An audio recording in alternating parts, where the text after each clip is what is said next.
Praise the lord. ప్రభువు అయిన యేసుక్రీస్తు నామములో మీ అందరికీ హోసన్నా మినిస్ట్రీస్ తరపున హృదయపూర్వకమైన వందనాలు తెలియపరుస్తున్నాను. ప్రియులారా, ఈ పూట ఆశీర్వాదకరమైన కొన్ని విషయాలని పరిశుద్ధ గ్రంథంలో నుంచి మనం ధ్యానిద్దాము. మనం అనేక సందర్భాల్లో ప్రభు సన్నిధిలో ప్రార్థించినప్పుడు ఆ ప్రార్థనల యొక్క జవాబు కొరకై వేచి చూస్తూ ఉంటాము. కాస్త ఆలస్యం కాగానే మనలో ఉన్న విశ్వాసం తగ్గిపోతుంటుంది, కనిపెట్టి చూడలేకపోతుంటాము, దైవ సన్నిధికి కూడా దూరమైపోతుంటాము. కానీ దేవుని యొక్క ఆలోచన ఎలాంటిది, దేవుని యొక్క ప్రణాళిక ఏమై ఉన్నది, దేవుని యొక్క ఉద్దేశాలు ఏ రీతిగా మన ఎడల నెరవేర్చబడాలని ఆయన ఇష్టపడుతున్నాడు అనే ఈ యొక్క దూరదృష్టి మనలో చాలామందికి ఉండదు. మనం కూడా ఆ మార్గంలో అప్పుడప్పుడు వెళ్ళిపోతుంటాము. కానీ దేవుని యొక్క ఆలోచన ఎరిగిన వ్యక్తి ఎప్పుడు కూడా అలసిపోడు, సొలసిపోడు, సొక్కిపోడు, సమస్యలిపోడు. లేఖనాలలో మనం కొందరు భక్తుల్ని చూసినప్పుడు వారి యొక్క అనుభవాలలో మనం నేర్చుకోవలసిన విషయాలు కూడా ఆ రీతిగానే ఉంటాయి. వాళ్ళు తమ ఆలోచన మీద ఆధారపడలేదు, కానీ దేవుడు ఏమి ఉద్దేశించి ఉన్నాడు, దేవుడు ఎలాంటి ఆలోచన కలిగి ఉన్నాడు, ఇందులో దేవుని చిత్తం ప్రణాళిక ఏమై ఉంది అని గుర్తించి గమనించి ఆ రీతిగా వాళ్ళు అడుగులు వేసి అడుగుతూ పొందుకుంటూ వచ్చారు. సాక్షులై మన ఎదుటి ఇప్పటికీ సజీవంగానే వాళ్ళు నిలిచి ఉన్నారు. ఆ ఓపిక, ఆ ఓర్పు మనలో తగ్గిపోతున్నందుచేతనే ఈ రోజున మనం దైవ సన్నిధికి దూరం అయిపోవడం, దేవునికి అయిష్టమైన కార్యక్రమాలలో తలపెట్టడం, దేవునికి మనకు ఎడబాటు కలగడం అనేవి తటస్థిస్తున్నాయని చెప్పడంలో ఎలాంటి సందేహం ఏమీ కూడా లేదు. చూడండి, అబ్రహాముని దేవుడు పిలిచాడు, నిన్ను గొప్ప జనముగా చేసి ఆశీర్వదించి దీవిస్తానని వాగ్దానం చేశాడు. కానీ అబ్రహాం జీవితంలో మనం గమనించినప్పుడు దేవుడు అతనిని దీవించి ఆశీర్వదించి అతనిని ఆయన సాక్షిగా వాడుకోవడానికి కొంతకాలం కావలసి వచ్చింది అనేది మనం గుర్తించాలి. ఎందుకంటే దేవుని దీవెనలు పవిత్రమైనవి, పరిశుద్ధమైనవి, అవి ఉన్నతమైనవి, అవి ఆకాశము కంటే అవి ఎంతో శ్రేష్టమైనవి, ఉన్నతమైనవి అనేది మనం మర్చిపోకూడదండి. మనం ఏం చేస్తాం, ఈరోజు అడుగుతున్నాము, రేపటి రోజున వాటిని పొందుకోవాలి అనుకుంటామే. కానీ ఈ ఆశీర్వాదం పొందుకోవడానికి నేనేం చేయాలి, నేను ఎలా ఉండాలి, నేను ఎలా బ్రతకాలి, నేను ఎలా దేవుని హృదయాన్ని మెప్పించాలన్న ఆలోచన, ఆ ధోరణికి మనము వెళ్ళలేము. అందుకే నేను 17వ అధ్యాయంలో ఆదికాండంలో చదువుతాము, అబ్రహాము 99 ఏండ్ల వాడైనప్పుడు యెహోవా అతనికి ప్రత్యక్షమై, నేను సర్వశక్తిగల దేవుడను, నా సన్నిధిలో నడుచుచు నిందారహితుడవై ఉండుము. చూసారండి, నేను నిన్ను ఆశీర్వదిస్తాను, దీవిస్తాను, గొప్ప చేస్తాను, ఘనపరుస్తాను, నా సన్నిధిలో నీవు నిందారహితుడవై ఉండు అంటే దేవుడు ఒక ఆశీర్వాదాన్ని ఇచ్చే ముందు మనం ఎలా ఉన్నాము, ఏ స్థితిలో ఉన్నాం, మన యొక్క గతంలో లేక రాబోయే దినాలలో ఎలాంటి అనుభవాలు కలిగి ఉన్నాము అనేది దేవుడు పరిశీలనగా చూస్తాడు. ఆయన మనలాగా పై రూపాన్ని చూసి మురిసిపోయేవాడు కాదు, ఆయన అంతరంగాన్ని చూసే దేవుడండి. చూడండి, దేవుడు అతన్ని పిలిచిన పిలుపు గొప్పది, ఏర్పాటు ఉన్నతమైనది, ఆశీర్వదిస్తానన్నాడు. ఆ ఆశీర్వాదాన్ని పొందుకోవడానికి ఇంచుమించు 24 సంవత్సరాలు అబ్రహాము వేచి చూడవలసి వచ్చింది, కనిపెట్టుకుని ఉండవలసి వచ్చింది అబ్రహాం. అబ్రహాము అంటే విశ్వాసవీరుడు 24 సంవత్సరాలుగా ఇంచుమించుగా ఆయన వేచి చూచి దేవుని దీవెనలు పొందుకోగలిగాడు. మనల్ని మనము విమర్శించుకోవలసిన అవసరం లేదా అనేది ఈ వాక్యపు వెలుగులో మనం సరిచేసుకోవాలి. మనం ఏ రీతిగా ఉన్నాం, ఏ రీతిగా మనం ప్రభు సన్నిధిలో బ్రతుకుతున్నాము, నిందారహితులమై ఉంటున్నామా, లేకపోతే దోషులమై నిలబడి ఉన్నామా, మన అంతరంగాన్ని వాక్యపు వెలుగులో సరిచేసుకుంటే అది ఎంతో మనకు దీవెన కలిగిస్తుంది. మీరు ఆదికాండం 15వ అధ్యాయము 2-4 వాక్యాలు నేను చదువుతున్నాను, గమనించండి ఆ వాక్యాలను కూడాను.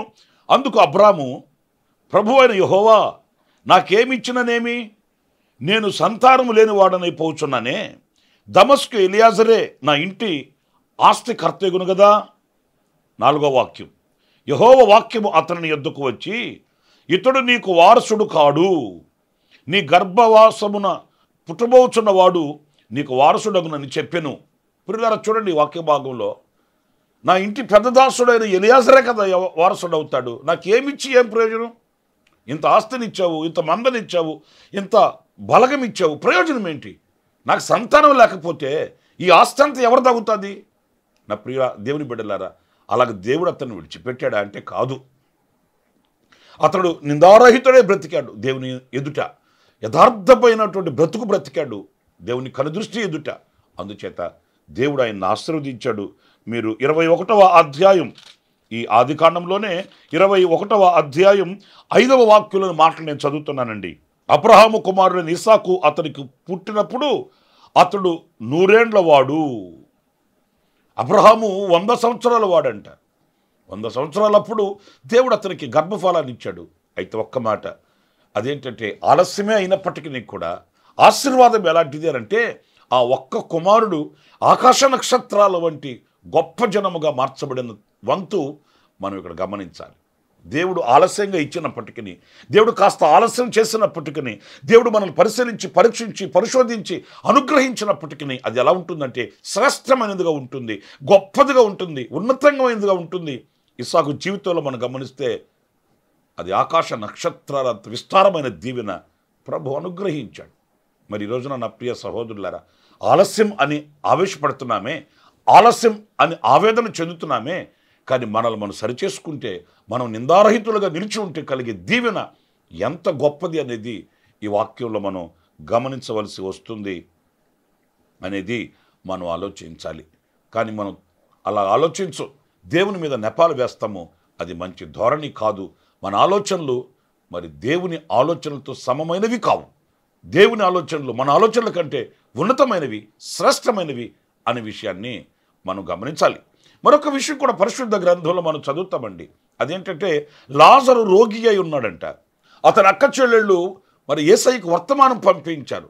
యోహాను సువార్త 11వ అధ్యాయం 3-6 వాక్యాలు మనం గమనించినప్పుడు ఒక శ్రేష్టమైన అనుభవం ఉంటుంది. అదేంటంటే అతని అక్క చెల్లెళ్ళు యేసయ్యకు ఒక వర్తమానం పంపించారు.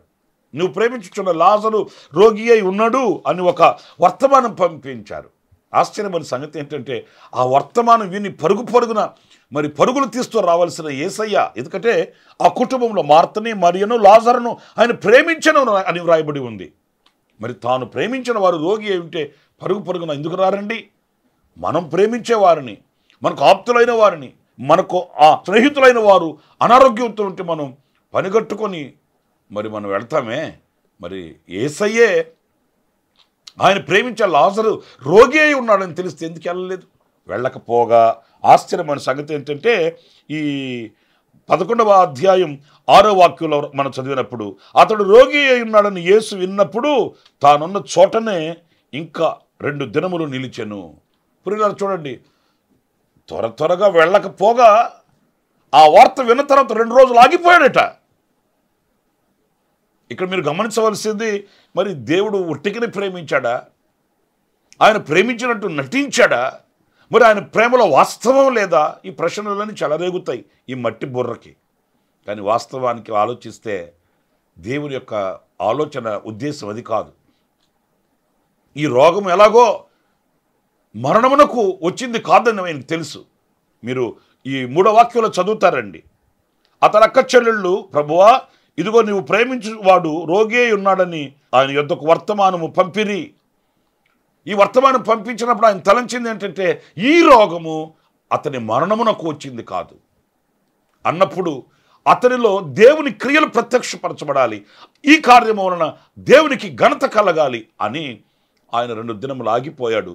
ఆయన ఉద్దేశం ఏంటంటే మనం పరిశుద్ధ గ్రంథంలో చదువుతాం, రోగి అయి ఉన్న వారిని స్వస్థపరచడం కాదు, అతని కుటుంబం ప్రపంచమంతా కొనియాడబడినట్లుగా ఒక ఉన్నతమైన కార్యం అతని పట్ల నేను చేయాలి, జరిగించాలన్న ఆలోచన మనం గమనించగలుగుతాము. మనం ఆలోచించింది, మనం ఆశించింది కొంచెమే, కానీ గొప్ప దేవుని ఆలోచనలు ఉన్నతంగా ఉంటాయండి. మన ఆలోచనల ప్రకారం మనం ఆవేశపడకూడదు. ఒక కీడు కలిగిందని దానిని ఆధారం చేసుకొని మనం దేవునికి దూరం కాకూడదండి. ఏదో ఒక చేదు అనుభవం కలిగిందని మనం దేవునికి ముఖం చాటు వేయకూడదు. ఆ తర్వాత జరిగే దైవ కార్యాన్ని మనం నిరీక్షణ నేత్రాలతో చూడగలగాలి. విశ్వాసపు దృష్టితో మనం వీక్షించగలగాలి. అప్పుడే మనం స్థిరపరచబడగలుగుతాము.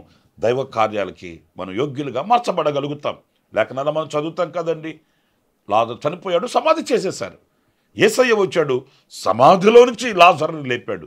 ఎంత ఆశ్చర్యమైన కార్యం అండి, ఎంత గొప్ప కార్యం అండి. ఆయన మనసులో ఇంత గొప్ప ప్రణాళిక ఉంది. ఆయన గుండెల్లో ఇంత గొప్ప ప్రణాళికను దాచుకొని ఉన్నాడు. కానీ ఆ చిన్న చేదైన అనుభవానికి మనం దూరం అయిపోతే ఎలాగా? లాజరును చూడడానికి అనేక మంది ఊరు నుంచి వస్తున్నారంట. యేసు మృతులలో నుండి లేపిన, సమాధిలో నుండి లేపిన లాజరుని కూడా చూడాలని జనం పరిగెత్తుకుని వస్తున్నారు. ప్రభు మనల్ని ఒక ఘనమైన సాక్షిగా ఉండాలని కోరుకుంటాడు. ఏదో చిన్నపాటి సాక్షిగా కాదు, ఏదో మన గ్రామంలో, మన ప్రాంతంలో, మన వీధిలో, మన గల్లీలో, మన సంఘంలో మన సాక్షులుగా ఉండడం కాదు, ప్రపంచమంతా గొప్ప ఘనసాక్షిగా మనం ఉండాలన్నదే దేవుని ఉద్దేశం. ఆ కార్యాలు ఆయన చేస్తాడు. విసిగిపోకూడదు, వేసారిపోకూడదు, అలసిపోకూడదు, సొలసిపోకూడదు, సమస్యలిపోకూడదు. మన దైవ కార్యాలను కొనియాడాలి. ఆలస్యంలో ఉన్న ఆశీర్వాదాన్ని గుర్తించాలి. మన తలంపులు, మన ఆలోచనలు వేరు, దేవుని తలంపులు, దేవుని ఆలోచనలు వేరు అనేది మనం గమనించాలి. ఇక ఆఖరికి ఒక చిన్న మాట జ్ఞాపకం చేస్తాను. ప్రకటన గ్రంథంలో మనం చాలాసార్లు చదువుతుంటాము, ఇదిగో నేను త్వరగా వచ్చుచున్నాను అనే మాట మనం గమనించినప్పుడు మరి ఈ ఆలస్యం అంతా దేని కొరకు అనే సందేహం మనకు కలుగుతుంది. మన పితరులు చెప్పారు, మన పెద్దవాళ్ళు చెప్పారు, ఇప్పుడు మనము కూడా అదే మాట చెబుతున్నాం. త్వరగా వచ్చుచున్నాడు, త్వరగా వచ్చుచున్నాడు, త్వరగా వచ్చుచున్నాడు అనే వాక్యాన్ని చదివినప్పుడు మనకు ఒక వింత ఆశ్చర్యం కలుగుతుంది. ఏంటిది, త్వరగా అన్నాడు, ఇంత త్వరగానా? మరి ఇంతకాలం 1000 సంవత్సరాలు 100 సంవత్సరాలు అయిపోతుంటే మరి త్వరగా అన్న మాటకు అర్థమేంటి అనేది మనకు తెలుసు. కానీ దేవుని ఆలోచన వేరు, దేవుని ఉద్దేశం వేరు. ఎవరు నశించిపోవుట ఆయనకి ఇష్టం లేదు, ఎవరో కాదు. ఇదిగో ఈ మాటలు వింటున్న నా ప్రియ సహోదరుడా, నీవు నశించిపోవడం ఆయనకి ఇష్టం లేదు. ఈ మాటలు వింటున్న నా సహోదరి, నీవు నశించిపోవడం ఆయనకి ఇష్టం లేదు. నీ కొరకే ఆలస్యం చేస్తున్నాడు, నీ కొరకే తడువు చేస్తున్నాడు, నీ కొరకే వేచి ఉన్నాడు, నీ కొరకే నిలిచి ఉన్నాడు. నీవు సిద్ధపడాలి, మనం సిద్ధపడాలి. ఏదో వస్తానన్నాడు, ఎందుకు ఆలస్యం చేస్తున్నాడు అని కాదు. ఈ ఆలస్యానికి నేనే కదా కారణం అనే ఆలోచన రావాలి. ఈ ఆలస్యానికి నేనే కదా కారణం అని నువ్వు తెలుసుకుంటే నువ్వు సిద్ధపడగలుగుతావు. ఆయన వస్తానన్నవాడు తప్పక వస్తాడు, మనం తీసుకుని వెళ్తాడు. ఆలస్యంగా కాదు, దేవుని ఆలోచన ఉంది అందులో. ఆలస్యం నిర్లక్ష్యం కాదు, దేవుని సంకల్పం ఉంది అందులో. ఆలస్యం చేదైన అనుభవం కాదు, అది తీపి జ్ఞాపకాలతో ముడిపడి ఉన్న అనుభవం అది. అందుచేత ఆలస్యంలో ఉన్న దీవెనను, ఆలస్యంలో ఉన్న దైవ ప్రణాళికను గుర్తిద్దాము. ఆ రీతిగా ప్రభువుని స్తుతిస్తూ ప్రభుకు కృతజ్ఞులమై మనం బ్రతుకుతాం. అందరూ అలాగే తలలు వంచి కళ్ళు మూయండి. చిన్న ప్రార్థన. జీవాధిపతి అయిన ప్రభువా, మీకు వందనాలు. నైనా మీ ఆలోచనలు గొప్పవి, ఉన్నతమైనవి, శ్రేష్టమైనవి. ఆ ఆలోచనలు మేము గుర్తించలేక మేము వైదొలిగిపోతుంటే దయతో క్షమించండి, చేపట్టి సరిచేయండి. మమ్మల్ని గద్దించి మీరు మమ్మల్ని సరిచేయండి. అయినా మీరు ఎప్పుడు కూడా ఆలస్యం చేసే దేవుడు కాదు, ఆలస్యంలో దివ్యమైన నీ ప్రణాళిక దాగి ఉంది అని మేము తెలుసుకోగలిగాము. అవును, ఆనాడు అబ్రహాముకి ఆలస్యమైనప్పటికీ ఎంతో గొప్ప దీవెన పొందుకున్నాడు. అంత గొప్ప ప్రణాళిక మీ గుండెల్లో దాచుకున్నారు. అయినా లాజరు చనిపోయినప్పుడు మీరు ఆలస్యం చేశారు, కానీ ఆ ఆలస్యంలో ఎంతో ఆశీర్వాదం, ఎంతో గొప్ప కార్యాలు నిర్దేశించి ఉన్నారు. ఆ రీతిగానే మీరు త్వరగా వస్తానన్నారు. మీరు వచ్చేంతవరకు మేము నాయన ఓపికతో, ఓర్పుతో, నేర్పుతో, సహనంతో, సంతోషంతో వేచి ఉండడానికి సహాయం చేయండి. ఒక సిద్ధపాటుని మేము కలిగి ఉండడానికి కృప చూపించమని మమ్మల్ని మీకు అప్పగించుకుంటూ ఈ మాటలు వింటున్న ఒక్కొక్కరిని కూడా మీ మహిమ కలిగిన రాకడకు సిద్ధపరచమని మహిమ, ఘనత, ప్రభావమును మీకు ఆరోపిస్తూ యేసు నామములో ప్రార్థించి వేడుకొనుచున్నాను తండ్రి. ఆమేన్, ఆమేన్.